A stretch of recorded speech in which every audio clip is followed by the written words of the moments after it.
Hello, everyone. It's Religious Fanboy here again, and today we are discussing Mr. Miracle, The Source of Freedom, issue number 2. Again, I really enjoy all of the artwork in here, especially the covers. They're very nice. I like them a lot. But, um, as we do in all of our videos, I'm gonna start off by getting right into the text. The passage of scripture for tonight, and the Bible verse for this video is in Proverbs chapter 20. It is verse 10, where it says this in the English Standard Version. Oh, got dark. I'm gonna actually go ahead and the lightness. There we go. It says in Proverbs chapter 20, verse 10, unequal weights and unequal measures are both alike an abomination to the Lord. Um, Quick context of the book of Proverbs. These are thought to be, these are part of the wisdom writings, are thought to be originally written by King Solomon,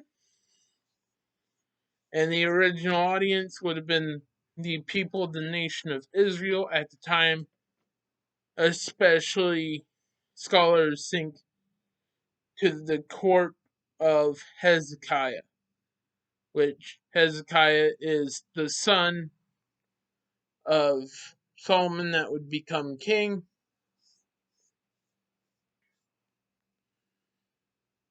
and would be the first king of Judah after it would split for the second time following the reign of Solomon.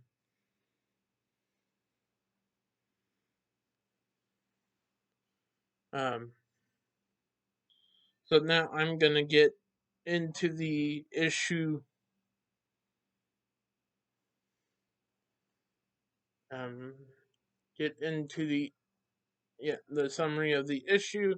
This issue picks up right where issue number 1 left off, with the with seeing the first fight between Navir Free and Shiloh Mr. Miracle. And during the fight, Shiloh ends up taking quite a beating and a lot of dangerous attacks that he is protected by the mother box from, but part it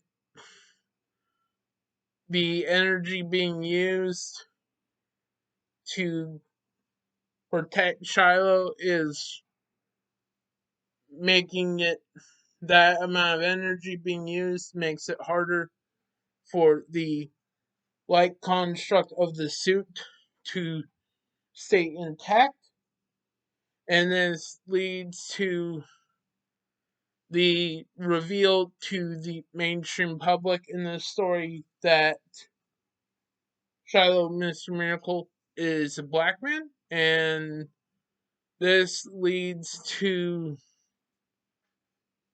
um, fallout from fans and his detractors, and this situation leads to him meeting with his agent, which we met in issue number 1, and he helps him escape the studio without having to face the public,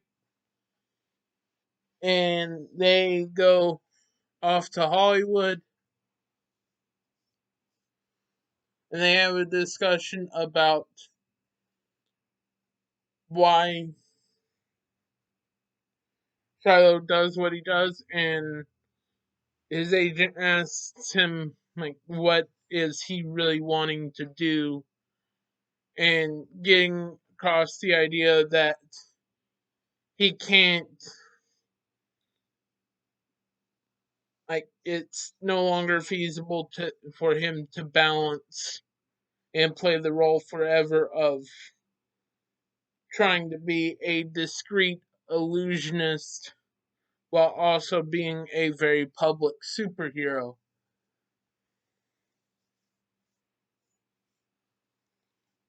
And we also see a conversation between um, he calls and apologizes to the female firefighter that he had out on a date with in issue number 1, and apologized for the way that he treated her and the way that he carried himself on after, like, on said date. Um, and they agreed to try again. Um, and the reason why the agent takes him to Hollywood is to bring him to one of the houses of Thaddeus Brown, the previous Mr. Miracle, and due to there being no record in this story of the legacies and existence of Scott Free and Big Barda, which we'll find out the reason for later on in the later issues. Um, that does come up. I just wanted to save talking about that until I can say more without spoiling too much. Um,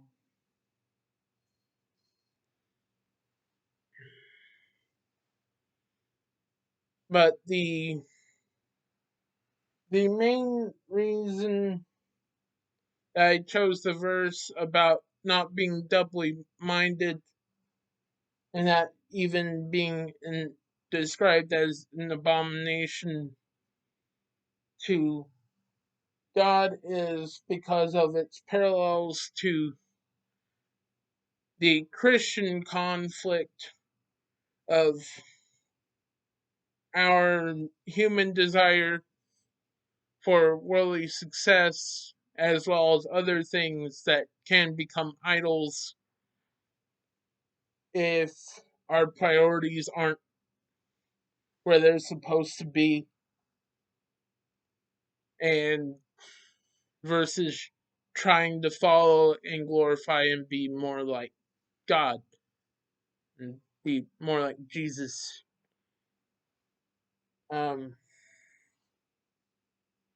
and how that is paralleled in this can be paralleled in this comic to Shiloh's decision about what he actually wants to be, and why he is Mr. Miracle, and why he wants to be a hero. Um, which will they talk about in this issue, but they'll be this is a main lesson and theme for his art throughout the entirety of this miniseries. So we'll unpack more later on.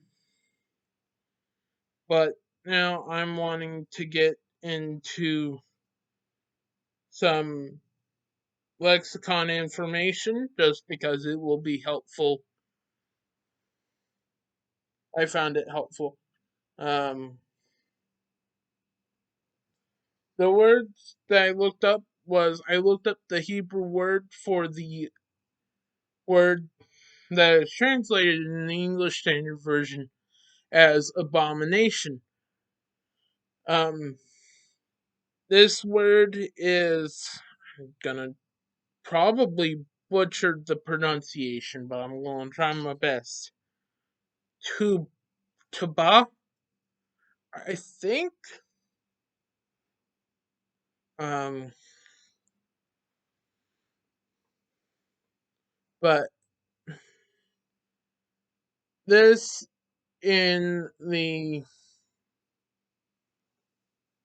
lexicons that I referred to through the Accordance Bible software, some ways that it's the Hebrew word is defined through through English synonyms, such as a detestable thing, a loathsome thing.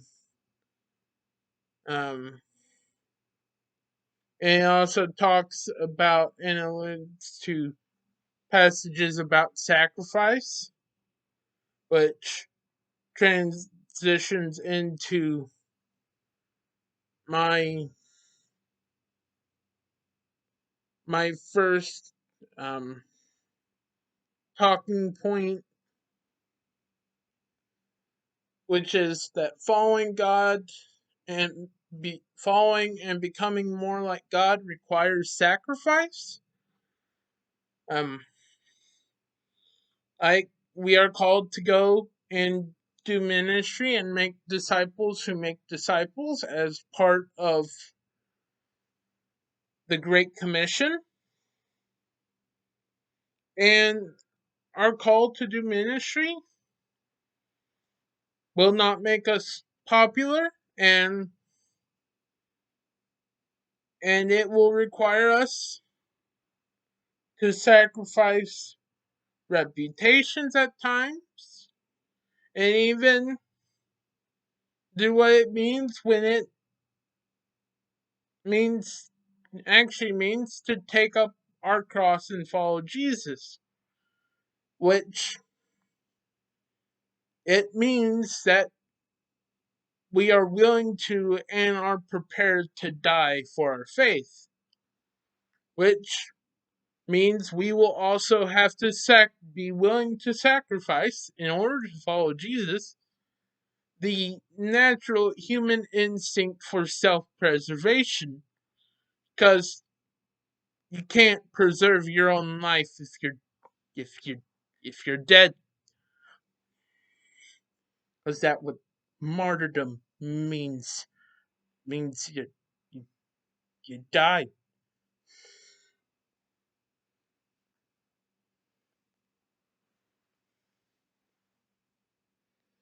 Um, and we see this to kind of paralleled in regards going back to Shiloh's decision in I'm gesturing to the comic with my hand um where he has to make the sacrifice be and his suit makes sacrifice and forces him to make a sacrifice in whether not to preserve his life or preserve his secret identity or part of the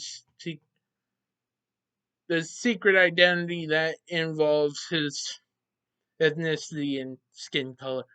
Um,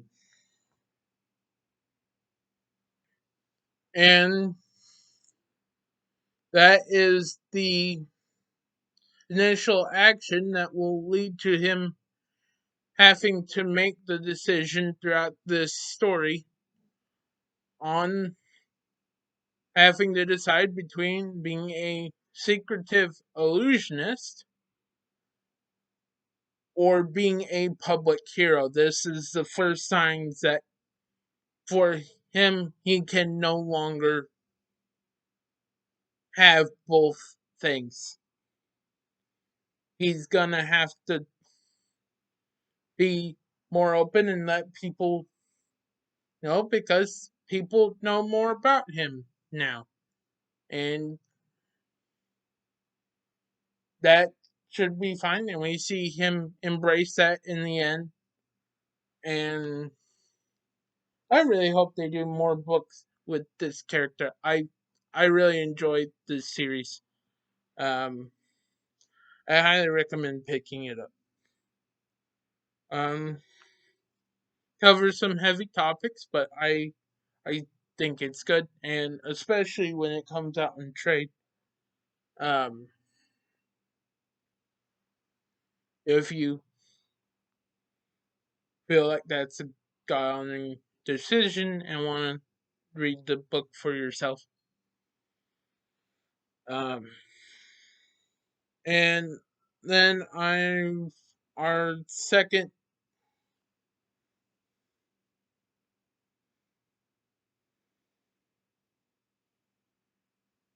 talking point is that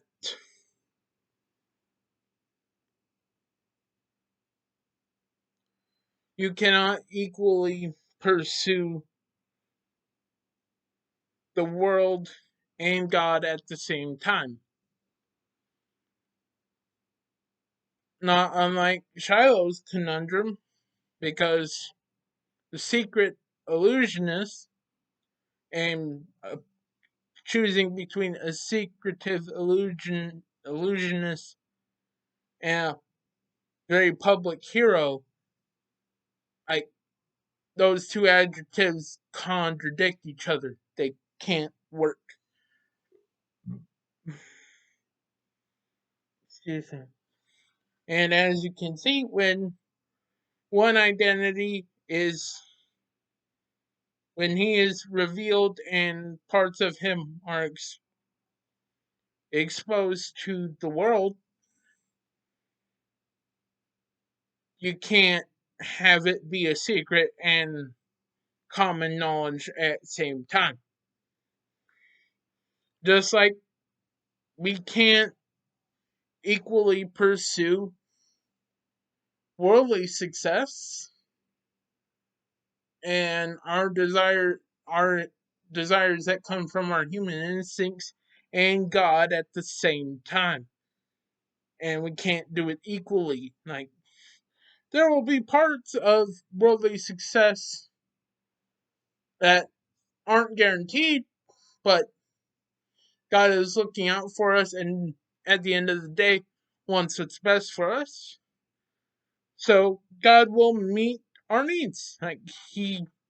So some of the worldly success will come of that.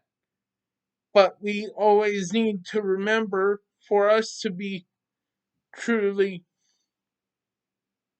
Christian and to have the relationship with God that we want, that He wants us to have, and that hopefully we want to have, following and glorifying God and having a relationship with Jesus and wanting to be like Jesus has to be our number one priority. It doesn't mean we don't have other priorities, like to your family and your friends and those around you, but does mean that God has to be your priority. And because of your relationship with God and what God calls us to do in regards to loving our neighbor, honoring our mother and father, and loving our significant others as our husband or our wife, as God loved God loves the church, these things will happen naturally in response to our relationship with God.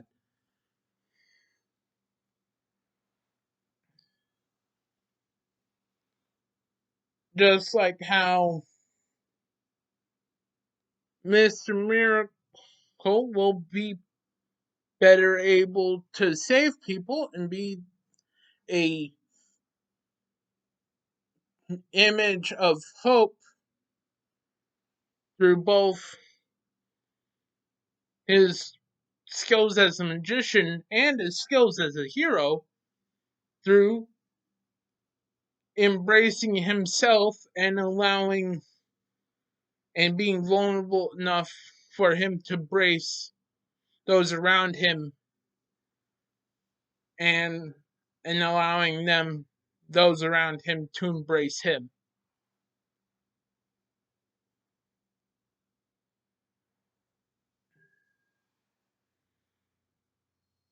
And the final talking point that has less to do with the issue and more to do with the passage in regards to the abomination thing,